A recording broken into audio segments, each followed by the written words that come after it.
ನಮಸ್ಕಾರ, ಸ್ವಾಗತ. ನಮಸ್ಕಾರ. ಇವತ್ತು ನಮ್ಮ ಮುಂದಿರೋದು ಧರ್ಮ, ತರ್ಕ, ಆಮೇಲೆ ವಿಮೋಚನೆ. ಹಾ. ಇದ್ರ ಬಗ್ಗೆ ಒಂದು ಆಳವಾದ ಚರ್ಚೆ. ಹ್ಮ್. ನಮ್ಮ ಕೈಲಿರೋ ಮೂಲಗಳು, ಬೈಬಲ್ನ ಕೆಲವು ಆಯ್ದ ಭಾಗಗಳು ಮತ್ತು ಅದರ ವ್ಯಾಖ್ಯಾನಗಳು. ಹೌದು. ಇದೊಂದು ರೀತಿ ಇಡೀ ಮಾನವಕುಲದ ಕಥೆಯನ್ನ ಒಂದು ದೇವತಾಶಾಸ್ತ್ರೀಯ ಚೌಕಟ್ಟಿನಲ್ಲಿ ಹೇಳೋಕೆ ಪ್ರಯತ್ನಿಸ್ತೆ. ಸರಿ. ಇದರ ಮುಖ್ಯ ಪ್ರಶ್ನೆ ಅಂದ್ರೆ, ದೇವರು ಮತ್ತು ಮನುಷ್ಯರ ನಡುವೆ ಒಂದು ದೊಡ್ಡ ಕಂದಕ ಉಂಟಾದಾಗ ಅದನ್ನು ಮುಚ್ಚೋಕೆ ಒಬ್ಬ ಮಧ್ಯವರ್ತಿ ಯಾಕೆ ಬೇಕಿತ್ತು?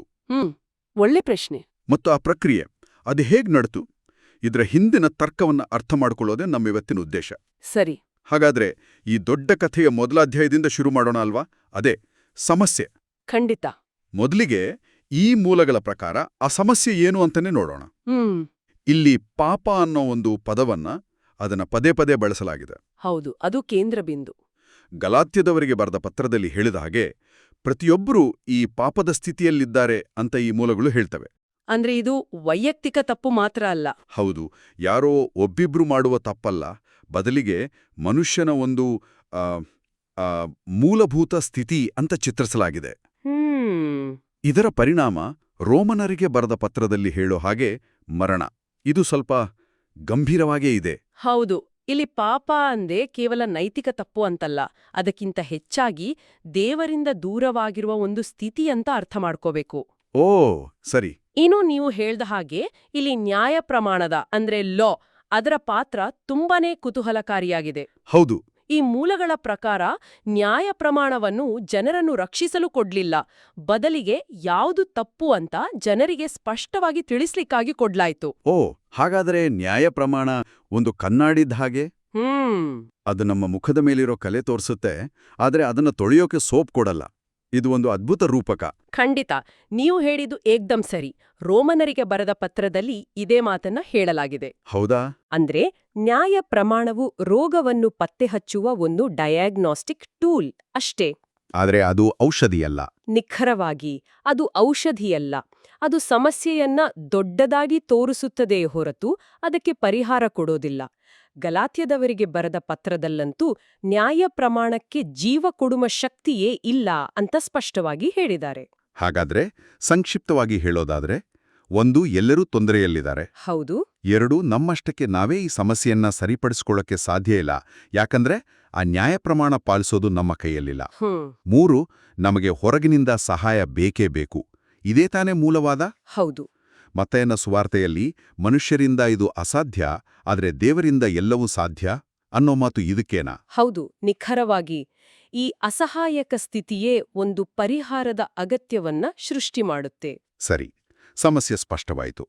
ಮಾನವಕುಲ ಒಂದು ರೀತಿ ಅಡಕತ್ತರೆಯಲ್ಲಿ ಸಿಕ್ಕಿ ಹಾಕೊಂಡಿದೆ. ಹಾಗಾದ್ರೆ ಪರಿಹಾರವೇನು? ಇಲ್ಲಿಂದ ಕಥೆ ಇನ್ನಷ್ಟು ಸ್ವಾರಸ್ಯಕರವಾಗುತ್ತೆ. ಮೂಲಗಳು ಯೇಸುಕ್ರಿಸ್ತನನ್ನು ಪರಿಹಾರವಾಗಿ ಏಕೈಕ ಮಧ್ಯಸ್ಥಗಾರನಾಗಿ ಪರಿಚಯಿಸುತ್ತವೆ. ಹೌದು. 1 ತಿಮೋಥೆಯನಿಗೆ ಬರೆದ ಪತ್ರದಲ್ಲಿ ದೇವರು ಒಬ್ಬನೇ, ದೇವರಿಗೂ ಮನುಷ್ಯರಿಗೂ ಮಧ್ಯಸ್ಥನು ಒಬ್ಬನೇ, ಆತನು ಮನುಷ್ಯನಾದ ಕ್ರಿಸ್ತ ಯೇಸು ಅಂತ ಹೇಳಲಾಗಿದೆ. ಆ ಮಧ್ಯಸ್ಥಗಾರ ಅನ್ನೋ ಪರಿಕಲ್ಪನೆಯೇ ಈ ಇಡೀ ಚರ್ಚೆಯ ಕೇಂದ್ರಬಿಂದು ಅಲ್ವಾ? ಹೌದು, ಖಂಡಿತ. ನನಗೊಂದು ಪ್ರಶ್ನೆ. ದೇವರು ಸರ್ವಶಕ್ತನಾದರೆ ಆತನೇ ಒಂದು ಸೃಷ್ಟಿಯಾಗಿ ಮನುಷ್ಯನಾಗಿ ಹುಟ್ಟುವ ಅಗತ್ಯವೇನಿತ್ತು? ಆತ ನೇರವಾಗಿ ಮನುಷ್ಯರೊಂದಿಗೆ ಮಾತನಾಡಿ ಸಮಸ್ಯೆಯನ್ನ ಬಗೆಹರಿಸಬಹುದಿತ್ತಲ್ವೇ? ಈ ಒಂದು ನಾಟಕೀಯ ಮಾರ್ಗ ಯಾಕೆ ಬೇಕಿತ್ತು ಅಂತ ಮೂಲಗಳು ಏನ್ ಹೇಳ್ತವೆ? ಇದು ಬಹಳ ಮುಖ್ಯವಾದ ಪ್ರಶ್ನೆ. ಮೂಲದಲ್ಲಿನ ವ್ಯಾಖ್ಯಾನದ ಪ್ರಕಾರ ಸೃಷ್ಟಿಗಳು ನೋಡಿ ಮತ್ತು ಅನುಭವಿಸಿ ಕಲಿತವೆ, ಕೇವಲ ಆಜ್ಞೆಗಳನ್ನು ಕೇಳಿ ಕಲಿಯುವುದಿಲ್ಲ. ದೇವರು ತನ್ನ ಪ್ರೀತಿ ಮತ್ತು ನ್ಯಾಯವನ್ನ ಕೇವಲ ಪದಗಳಲ್ಲಿ ಹೇಳಿದ್ರೆ ಅದು ಮನುಷ್ಯರಿಗೆ ಪೂರ್ಣವಾಗಿ ಅರ್ಥವಾಗುತ್ತಿರಲಿಲ್ಲ. ಸರಿ. ಹಾಗಾಗಿ ಅದನ್ನ ತೋರಿಸಲು ಆತನೇ ಒಂದು ಸೃಷ್ಟಿಯಾದನು. ಅಂತರವನ್ನು ತುಂಬಬೇಕಾದರೆ ಎರಡೂ ಕಡೆಗೆ ಸೇರಿರಬೇಕು. ಓಕೆ. ದೇವದೂತರು ದೇವರಲ್ಲ, ಹಾಗಾಗಿ ಅವರು ಮಧ್ಯಸ್ಥರಾಗಲು ಸಾಧ್ಯವಿಲ್ಲ. ಬೇರೆ ಮನುಷ್ಯರು ಸ್ವತಃ ಪಾಪದ ಸ್ಥಿತಿಯಲ್ಲಿದ್ದಾರೆ, ಹಾಗಾಗಿ ಅವರು ಆಗಲು ಸಾಧ್ಯವಿಲ್ಲ. ಹಾಗಾದ್ರೆ ಇದನ್ನ ಹೀಗೆ ಹೇಳಬಹುದೇ? ಮನುಷ್ಯರ ಮತ್ತು ದೇವರ ನಡುವಿನ ಸಂಪರ್ಕ ಕಡಿತಗೊಂಡಾಗ ಅದನ್ನ ಸರಿಪಡಿಸಲು ಎರಡೂ ಕಡೆಯ ಪಾಸ್ವರ್ಡ್ ಇದ್ದವರೇ ಬೇಕು. ಚೆನ್ನಾಗಿದೆ. ಮನುಷ್ಯನಾಗಿ ನಮ್ಮ ಕಡೆಯ ಪಾಸ್ವರ್ಡ್, ದೇವರಾಗಿ ಆತನ ಕಡೆಯ ಪಾಸ್ವರ್ಡ್. ಇದು ಕೇವಲ ನಂಬಿಕೆಯಲ್ಲ, ಒಂದು ರೀತಿಯ ತಾರ್ಕಿಕ ಅವಶ್ಯಕತೆಯೂ ಹೌದು. ಅದ್ಭುತವಾಗಿ ಹೇಳಿದಿರಿ. ಅದೇ ಇದರ ಹಿಂದಿನ ತರ್ಕ. ಆತ ಏಕಕಾಲದಲ್ಲಿ ದೇವನೂ ಆಗಿರ್ಬೇಕು, ಮನುಷ್ಯನೂ ಆಗಿರ್ಬೇಕು. ಆಗ ಮಾತ್ರ ಆತ ಎರಡೂ ಕಡೆಯವರನ್ನು ಪ್ರತಿನಿಧಿಸಲು ಮತ್ತು ಒಂದು ಸೇತುವೆಯಾಗಲು ಸಾಧ್ಯ. ಹಾಗಿದ್ದರೆ ಹಳೆಯ ಒಡಂಬಡಿಕೆಯಲ್ಲಿ ಮೋಶೆಯಂಥ ವ್ಯಕ್ತಿಗಳ ಪಾತ್ರವೇನು? ಅವರು ಒಂದು ರೀತಿಯಲ್ಲಿ ಮಧ್ಯಸ್ಥಗಾರರಾಗಿದ್ದರಲ್ವೇ? ಹೌದು. ಆದರೆ ಮೂಲಗಳು ಮೋಶೆಯನ್ನು ನಿಜವಾದ ಮಧ್ಯಸ್ಥಗಾರನ ಬರುವಿಕೆಯನ್ನು ಸೂಚಿಸುವ ಒಂದು ಮುನ್ಸೂಚಕ, ಒಂದು ಪ್ರಿವ್ಯೂ ತರಹ. ಹೌದು, ಪ್ರಿವ್ಯೂ ಅಥವಾ ತಾತ್ಕಾಲಿಕ ವ್ಯಕ್ತಿಯಾಗಿ ಚಿತ್ರಿಸುತ್ತವೆ. ಮೋಶೆ ಜನರಿಗೆ ನ್ಯಾಯಪ್ರಮಾಣವನ್ನು ತಂದುಕೊಟ್ಟ, ಆದರೆ ಜನರ ಪಾಪಗಳಿಗಾಗಿ ತನ್ನನ್ನೇ ಯಜ್ಞವಾಗಿ ಅರ್ಪಿಸಲು ಅವನಿಂದ ಸಾಧ್ಯವಿರಲಿಲ್ಲ. ಸರಿ. ಅವನ ಪಾತ್ರವು ಮುಂದೆ ಬರಲಿರುವ ಪರಿಪೂರ್ಣ ಮಧ್ಯಸ್ಥನಿಗೆ ದಾರಿ ಮಾಡಿಕೊಡುವುದಾಗಿತ್ತು. ಇದು ಹೊಸ ಒಡಂಬಡಿಕೆಯ ಪರಿಕಲ್ಪನೆಗೆ ನಮ್ಮನ್ನು ತರುತ್ತದೆ. ಹಾಗಾದ್ರೆ ಹಳೆಯ ಒಡಂಬಡಿಕೆ ಒಂದು ತಾತ್ಕಾಲಿಕ ಕರಾರಿನಂತೆ ಇತ್ತು, ಪ್ರತಿ ವರ್ಷ ನವೀಕರಿಸಬೇಕಾದ ಲೈಸೆನ್ಸ್ ತರ. ಆದರೆ ಈ ಹೊಸ ಒಡಂಬಡಿಕೆ ಒಂದು ಶಾಶ್ವತ ಮಾಲೀಕತ್ವದ ಪತ್ರದ ಹಾಗೆ. ಒಮ್ಮೆ ಪಡೆದ್ರ ಮುಗೀತು, ಹೀಗೆ ಹೇಳ್ಬೋದಾ? ಖಂಡಿತವಾಗಿಯೂ. ಈ ಬ್ರಿಯರಿಗೆ ಬರೆದ ಪತ್ರದಲ್ಲಿ ಇದನ್ನೇ ವಿವರಿಸಲಾಗಿದೆ. ಹಳೆಯ ಒಡಂಬಡಿಕೆಯ ಪ್ರಾಣಿ ಯಜ್ಞಗಳು ಸಾಂಕೇತಿಕ ಮತ್ತು ತಾತ್ಕಾಲಿಕ. ಅವುಗಳನ್ನ ಮತ್ತೆ ಮತ್ತೆ ಮಾಡಬೇಕಿತ್ತು. ಹೌದು, ಪ್ರತಿ ವರ್ಷ ಮತ್ತೆ ಮತ್ತೆ ನಡೆಯಬೇಕಿತ್ತು. ಆದ್ರೆ ಕ್ರಿಸ್ತನು ತನ್ನ ಸ್ವಂತ ರಕ್ತದಿಂದ ಒಂದೇ ಸಾರಿ ಪ್ರವೇಶಿಸಿ ಶಾಶ್ವತ ವಿಮೋಚನೆಯನ್ನು ಸಂಪಾದಿಸಿದನು ಅಂತ ಮೂಲಗಳು ಹೇಳುತ್ತವೆ. ಇದು ಒಂದು ದೊಡ್ಡ ಬದಲಾವಣೆ. ಹೌದು, ತಾತ್ಕಾಲಿಕ ಪರಿಹಾರದಿಂದ ಶಾಶ್ವತ ಪರಿಹಾರದೆಡೆಗಿನ ದೊಡ್ಡ ಬದಲಾವಣೆ. ಸರಿ, ಪರಿಹಾರಕ್ಕೆ ಒಬ್ಬ ಸೂಪರ್ ಹೀರೋ ಸಿಕ್ಕ ಹಾಗಾಯ್ತು. ಆತ ದೇವಮಾನವ. ಆದರೆ ಈತ ಕೆಲಸ ಮಾಡುವುದು ಹೇಗೆ? ವಾಸ್ತವವಾಗಿ ತೆರೆ ಹಿಂದೆ ಏನು ನಡೆಯುತ್ತೆ? ಈ ಮೂಲಗಳಲ್ಲಿ ರಕ್ತ ಅನ್ನೋ ಪದ ಪದೇ ಪದೇ ಬರುತ್ತೆ. ಹೌದು, ಆತನ ರಕ್ತದಿಂದ ಪಾಪಗಳ ಕ್ಷಮೆ ಅಂತ ಎಫೆಸದವರಿಗೆ ಮತ್ತು ಕೊಲೊಸ್ಸೆಯವರಿಗೆ ಬರೆದ ಪತ್ರಗಳಲ್ಲಿ ಹೇಳಲಾಗಿದೆ. ಇದು ಸ್ವಲ್ಪ ಹಿಂಸಾತ್ಮಕವಾಗಿ ಕೇಳಿಸುತ್ತೆ. ಇದರ ಹಿಂದಿನ ದೇವತಾಶಾಸ್ತ್ರೀಯ ಅರ್ಥವೇನು? ಇದು ಪ್ರಾಯಶ್ಚಿತ್ತದ ಅಂದ್ರೆ ಅಟೋನ್ಮೆಂಟ್ ಪರಿಕಲ್ಪನೆ. ಇಲ್ಲಿ ರಕ್ತ ಅಂದ್ರೆ ಜೀವ ಅಂತ ಅರ್ಥ. ಅಂದ್ರೆ ಪಾಪದ ಶಿಕ್ಷೆಯಾದ ಮರಣವನ್ನ ಕ್ರಿಸ್ತನು ತನ್ನ ಮೇಲೆ ತೆಗೆದುಕೊಂಡನು ಅನ್ನೋದು ಇದರ ಅರ್ಥ. ಓಕೆ. ಗಲಾತ್ಯದೋವಿಗೆ ಬರೆದ ಪತ್ರದಲ್ಲಿ ಕ್ರಿಸ್ತನು ನಮ್ಗೋಸ್ಕರ ಶಾಪವಾಗಿ ನಮ್ಮನ್ನು ನ್ಯಾಯ ಪ್ರಮಾಣದ ಶಾಪದಿಂದ ವಿಮೋಚಿಸಿದನು ಅಂತ ಹೇಳಲಾಗಿದೆ. ಅಂದ್ರೆ ನಮ್ಗೆ ಸಿಗಬೇಕಾದ ಶಿಕ್ಷೆಯನ್ನ ಆತ ಸ್ವತಃ ಅನುಭವಿಸಿದ, ಆ ಮೂಲಕ ನ್ಯಾಯದ ಬೇಡಿಕೆಯನ್ನು ಪೂರೈಸಿದ. ಇದು ಎಲ್ಲರಿಗೂ ಆಟೋಮ್ಯಾಟಿಕ್ ಆಗಿ ಸಿಗುತ್ತದೆಯಾ ಅಥವಾ ಇದಕ್ಕೇನಾದ್ರೂ ಷರತ್ತುಗಳಿವೆಯೇ? ಇಲ್ಲ, ಇದು ಆಟೋಮೆಟಿಕ್ ಅಲ್ಲ. ಇಲ್ಲಿ ನಂಬಿಕೆ ಅನ್ನೋದು ಪ್ರಮುಖವಾಗುತ್ತೆ. ರೋಮನ್ನರಿಗೆ ಬರೆದ ಪತ್ರದಲ್ಲಿ ಸ್ಪಷ್ಟವಾಗಿ ಹೇಳಿರುವಂತೆ, ರಕ್ಷಣೆಯು ಯೇಸುವನ್ನು ಕರ್ತನೆಂದು ನಿನ್ನ ಬಾಯಿಂದ ಅರಿಕೆ ಮಾಡಿ ದೇವರು ಆತನನ್ನು ಸತ್ತವರೊಳಗಿಂದ ಎಬ್ಬಿಸಿದನೆಂದು ನಿನ್ನ ಹೃದಯದಲ್ಲಿ ನಂಬಿದರೆ ಲಭಿಸುತ್ತದೆ. ಅಂದ್ರೆ ಇದೊಂದು ವೈಯಕ್ತಿಕ ಸ್ವೀಕಾರ ಮತ್ತು ಬದ್ಧತೆ. ಹೌದು, ಕೇವಲ ಒಂದು ಬೌದ್ಧಿಕ ಒಪ್ಪಿಗೆಯಲ್ಲ. ಇದು ನಂಬುವರಿಗೆ ದೇವರು ನೀಡಿದ ಒಂದು ವಾಗ್ದಾನ. ಸರಿ, ಒಬ್ಬ ವ್ಯಕ್ತಿ ನಂಬಿ ಕ್ಷಮೆ ಪಡೆದ ನಂತರ ಕತೆ ಮುಗಿಯುತ್ತದೆಯೇ? ಇಲ್ಲ. ಯಾಕೆಂದ್ರೆ ಪಾಪ ಮಾಡೋ ಪ್ರವೃತ್ತಿ ಹೋಗಿರುವುದಿಲ್ಲವಲ್ಲ. ಆಗೇನು ಮಾಡಬೇಕು? ಇಲ್ಲಿ ಪವಿತ್ರಾತ್ಮನ ಪಾತ್ರ ಬರುತ್ತದೆಯಾ? ಹೌದು, ಖಂಡಿತ. ಅಪೊಸ್ತಲರ ಕೃತ್ಯಗಳಲ್ಲಿ ಹೇಳುವಂತೆ ಪಶ್ಚಾತ್ತಾಪಪಟ್ಟು ದೀಕ್ಷಾಸ್ನಾನ ಮಾಡಿಸಿಕೊಂಡವರಿಗೆ ಪವಿತ್ರಾತ್ಮನನ್ನು ಉಡುಗೊರೆಯಾಗಿ ನೀಡಲಾಗುತ್ತದೆ. ಸರಿ, ಆತನ ಕೆಲಸವೇನು? ಈ ಪವಿತ್ರಾತ್ಮನ ಕೆಲಸವೇ ನಂಬುವರನ್ನು ಆಂತರಿಕವಾಗಿ ಬದಲಾಯಿಸುವುದು. ರೋಮನ್ನರಿಗೆ ಬರೆದ ಪತ್ರದಲ್ಲಿ ಹೇಳುವಂತೆ, ನಂಬುವವರು ಇನ್ನು ಮುಂದೆ ನ್ಯಾಯ ಪ್ರಮಾಣದ ಹಳೆಯ ಸ್ವಭಾವದಿಂದಲ್ಲ, ಬದಲಿಗೆ ಆತ್ಮನ ಹೊಸ ಸ್ವಭಾವದಿಂದ ದೇವರ ಸೇವೆ ಮಾಡುತ್ತಾರೆ. ಅಂದ್ರೆ ಪಾಪದ ಮೇಲೆ ಜಯ ಸಾಧಿಸಲು? ಹೌದು, ಪಾಪದ ಮೇಲೆ ಜಯ ಸಾಧಿಸಿ ಹೊಸ ಜೀವನ ನಡೆಸಲು ಸಹಾಯ ಮಾಡುವುದೇ ಪವಿತ್ರಾತ್ಮನ ಕೆಲಸ. ಇದೊಂದು ರೀತಿ ಹಳೆ ಆಪರೇಟಿಂಗ್ ಸಿಸ್ಟಮ್ ತೆಗೆದು ಹೊಸದನ್ನು ಇನ್ಸ್ಟಾಲ್ ಮಾಡಿದ ಹಾಗೆ. Wow, operating system upgrade. ಇದು ಚೆನ್ನಾಗಿದೆ. ಹಾ. ಸರಿ, ಹಾಗಾದ್ರೆ ಈ ಇಡೀ ಪ್ರಕ್ರಿಯೆಯ ಅಂತಿಮ ಫಲಿತಾಂಶವೇನು? ಎಲ್ಲರಿಗೂ ಇದರ ಪರಿಣಾಮ ಒಂದೇ ರೀತಿ ಇರುತ್ತದೆಯಾ?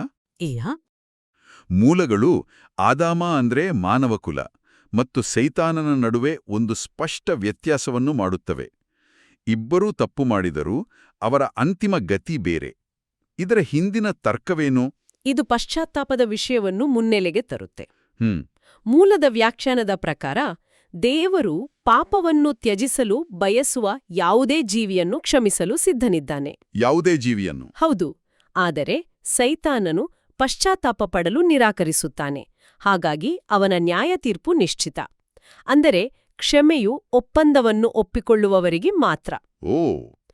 ನಂಬುವವರಿಗೆ ಕ್ಷಮೆ ತರುವ ಶಿಲುವೆಯೇ ಒಪ್ಪಂದವನ್ನು ತಿರಸ್ಕರಿಸುವವರ ಮೇಲಿನ ನ್ಯಾಯತೀರ್ಪನ್ನು ಖಚಿತಪಡಿಸುತ್ತದೆ. ಒಂದು ನಿಮಿಷ, ಇದು ಬಹಳ ದೊಡ್ಡ ಮಾತು. ಮೂಲದಲ್ಲಿ ಒಂದು ಕಡೆ ಒಂದು ವೇಳೆ ಸೈತಾನನು ಪಶ್ಚಾತ್ತಾಪ ಪಟ್ಟಿದ್ದರೆ ಏನಾಗುತ್ತಿತ್ತು ಅನ್ನೋ ಪ್ರಶ್ನೆಯನ್ನು ಕೇಳಲಾಗಿದೆ. ಹೌದು. ಆಗ ಸೃಷ್ಟಿಯ ಪ್ರಕ್ರಿಯೆಯೇ ಬೇರೆಯಾಗಿರುತ್ತಿತ್ತು ಅಂತ ಮೂಲ ಊಹಿಸುತ್ತದೆ.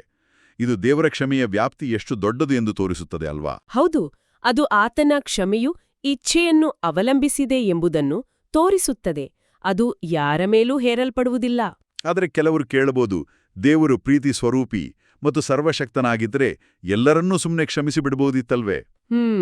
ನ್ಯಾಯಯುತ ಪ್ರಶ್ನೆ. ಈ ಶಿರುಬೆ, ರಕ್ತ, ನ್ಯಾಯತೀರ್ಪು, ಈ ದೊಡ್ಡ ಪ್ರಕ್ರಿಯೆಯ ಅಗತ್ಯವೇನಿತ್ತು? ಮೂಲಗಳು ಈ ಪ್ರಶ್ನೆಗೆ ನೇರವಾದ ಉತ್ತರವನ್ನು ಕೊಡ್ತವೆ. ದೇವರು ಕೇವಲ ಪ್ರೀತಿಯಲ್ಲ, ಆತ ನ್ಯಾಯವಂತನೂ ಹೌದು. ಓಕೆ. ಇಡೀ ವಿಶ್ವದ ಮುಂದೆ ತನ್ನ ಆಳ್ವಿಕೆಯು ನ್ಯಾಯಸಮ್ಮತವಾಗಿದೆ ಎಂದು ಆತ ಸಾಬೀತುಪಡಿಸಬೇಕಿತ್ತು. ರಕ್ಷಣೆ ಪಡೆದವರು ಪಾಪವನ್ನು ಜಯಿಸಿದ್ದಾರೆ ಮತ್ತು ಖಂಡನೆಗೆ ಒಳಗಾದವರು ನೀತಿಯನ್ನು ತಿರಸ್ಕರಿಸಿದ್ದಾರೆ. ಹೌದು, ಅದನ್ನ ಆತ ಸ್ಪಷ್ಟವಾಗಿ ತೋರಿಸಬೇಕು. ಅಪರಾಧಿಗಳ ದುಷ್ಟತನವನ್ನು ಎಲ್ಲರ ಮುಂದೆ ಬಹಿರಂಗಪಡಿಸಿದ ನಂತರವೇ ಅವರನ್ನು ತೀರ್ಪಿಗೆ ಗುರಿಪಡಿಸುತ್ತಾನೆ. ಅಂದ್ರೆ ಇದು ಕರುಣೆ ಮತ್ತು ನ್ಯಾಯದ ಒಂದು ಸಮತೋಲನ, ಪರಿಪೂರ್ಣ ಸಮತೋಲನ. ಹಾಗಾದ್ರೆ ಈ ಇಡೀ ಪ್ರಕ್ರಿಯೆಯ ಅಂತಿಮ ಗುರಿ ಕೇವಲ ಶಿಕ್ಷೆಯಲ್ಲ, ಬದಲಿಗೆ ಒಂದು ರೀತಿಯ ಸಮಾಧಾನವೇ. ಎಲ್ಲವನ್ನೂ ತನ್ನೊಂದಿಗೆ ಸಮಾಧಾನಪಡಿಸಿಕೊಳ್ಳುವುದು ದೇವರ ಅಂತಿಮ ಉದ್ದೇಶ. ಸರಿ. ಈ ಪ್ರಕ್ರಿಯೆಯ ಅಂತ್ಯದಲ್ಲಿ ಪ್ರಕಟಣೆ ಪುಸ್ತಕದಲ್ಲಿ ವಿವರಿಸಿದಂತೆ ದುಃಖ, ಮರಣ, ನೋವು ಇಲ್ಲದ ಒಂದು ಹೊಸ ವಾಸ್ತವತೆಯ ಸ್ಥಾಪನೆಯಾಗುತ್ತದೆ. ಆ ಮೂಲಕ ದೇವರ ಪ್ರೀತಿ ಮತ್ತು ನ್ಯಾಯ ಎರಡೂ ಎತ್ತಿ ಹಿಡಿಯಲ್ಪಡ್ತವೆ. ಆಜ್ಞೆಯ ಸತ್ಯವೂ ಸಾಬೀತಾಗುತ್ತದೆ ಎಂದು ಮೂಲವು ಹೇಳುತ್ತದೆ. ಹಾಗಾದ್ರೆ ಇವತ್ತಿನ ಚರ್ಚೆಯನ್ನ ಒಟ್ಟಾರೆಯಾಗಿ ನೋಡಿದ್ರೆ ಮಾನವಕುಲದ ಒಂದು ಮೂಲಭೂತ ಸಮಸ್ಯೆಯಿಂದ ಶುರುವಾಗಿ ಅದಕ್ಕೆ ನ್ಯಾಯಪ್ರಮಾಣವು ಪರಿಹಾರವಲ್ಲ ಎಂಬುದನ್ನು ಅರಿತು ನಂತರ ದೈವಮಾನವ ಮಧ್ಯಸ್ಥಗಾರನೊಬ್ಬನ ಅಗತ್ಯವನ್ನ ನಾವು ನೋಡಿದಿವಿ. ಹೌದು. ಆತನು ಪ್ರಾಯಶ್ಚಿತ್ತದ ಮೂಲಕ ದಾರಿ ತೆರೆದನು ಮತ್ತು ನಂಬಿಕೆಯ ಮೂಲಕ ಆ ದಾರಿಯಲ್ಲಿ ಸಾಗಲು ಪವಿತ್ರಾತ್ಮನು ಸಹಾಯ ಮಾಡುತ್ತಾನೆ. ಸರಿ. ಅಂತಿಮವಾಗಿ ಇದು ನ್ಯಾಯ ಮತ್ತು ಸಮಾಧಾನದಲ್ಲಿ ಕೊನೆಗೊಳ್ಳುತ್ತದೆ. ಇದೊಂದು ಸಂಪೂರ್ಣವಾದ ವ್ಯವಸ್ಥಿತವಾದ ಚೌಕಟ್ಟು. ಹೌದು. ಅಂತಿಮವಾಗಿ ಚಿಂತನೆಗೆ ಒಂದು ವಿಷಯವನ್ನು ಬಿಟ್ಟು ಹೋಗೋಣ. ಖಂಡಿತ. ಸೃಷ್ಟಿಗಳು ನೋಡಿ ಮತ್ತು ಅನುಭವಿಸಿ ಕಲಿಯುವುದರಿಂದ ದೇವರು ತನ್ನನ್ನು ಅರ್ಥ ಮಾಡಿಸಲು ತಾನೇ ಒಂದು ಸೃಷ್ಟಿಯಾದನು ಎಂದು ಈ ಮೂಲವು ಒತ್ತಿ ಹೇಳುತ್ತದೆ. ಇದು ನಮಗೆ ಒಂದು ಆಳವಾದ ಪ್ರಶ್ನೆಯನ್ನು ಕೇಳುತ್ತದೆ. ಮೂಲಗಳ ಪ್ರಕಾರ ಸೃಷ್ಟಿಕರ್ತನು ತನ್ನ ಪ್ರೀತಿ ಮತ್ತು ನ್ಯಾಯವನ್ನು ಕೇವಲ ಘೋಷಿಸದೆ ಅದನ್ನು ಸಾಬೀತುಪಡಿಸಲು ತಾನೇ ಸೃಷ್ಟಿಯ ನೋವನ್ನು ಅನುಭವಿಸಬೇಕಾಯಿತು. ಹಾಗಾದ್ರೆ ತಿಳುವಳಿಕೆ ಮತ್ತು ಅನುಭೂತಿಯ ನಡುವಿನ ಸಂಬಂಧವು ಅಸ್ತಿತ್ವದ ಒಂದು ಮೂಲಭೂತ ತತ್ವವಾಗಿರಬಹುದಾ? ಹೌದು. ಮತ್ತು ನಮ್ಮ ಸ್ವಂತ ಜೀವನದಲ್ಲಿ ನಾವು ನಿಜವಾಗಿಯೂ ಅರ್ಥ ಮಾಡಿಕೊಳ್ಳಲು ಬಯಸುವ ವ್ಯಕ್ತಿಗಳಿಗೆ ಅಥವಾ ವಿಷಯಗಳಿಗೆ ನಾವು ಎಷ್ಟು ಹತ್ತಿರವಾಗಬೇಕು? ಕೇವಲ ಹೊರಗಿನಿಂದ ನೋಡಿ ತೀರ್ಮಾನಿಸುವುದಕ್ಕೂ ಅವರ ಸ್ಥಾನದಲ್ಲಿ ನಿಂತು ಅನುಭವಿಸುವುದಕ್ಕೂ ಇರುವ ವ್ಯತ್ಯಾಸವೇನು? ಇದು ಯೋಚಿಸಬೇಕಾದ ವಿಷಯ.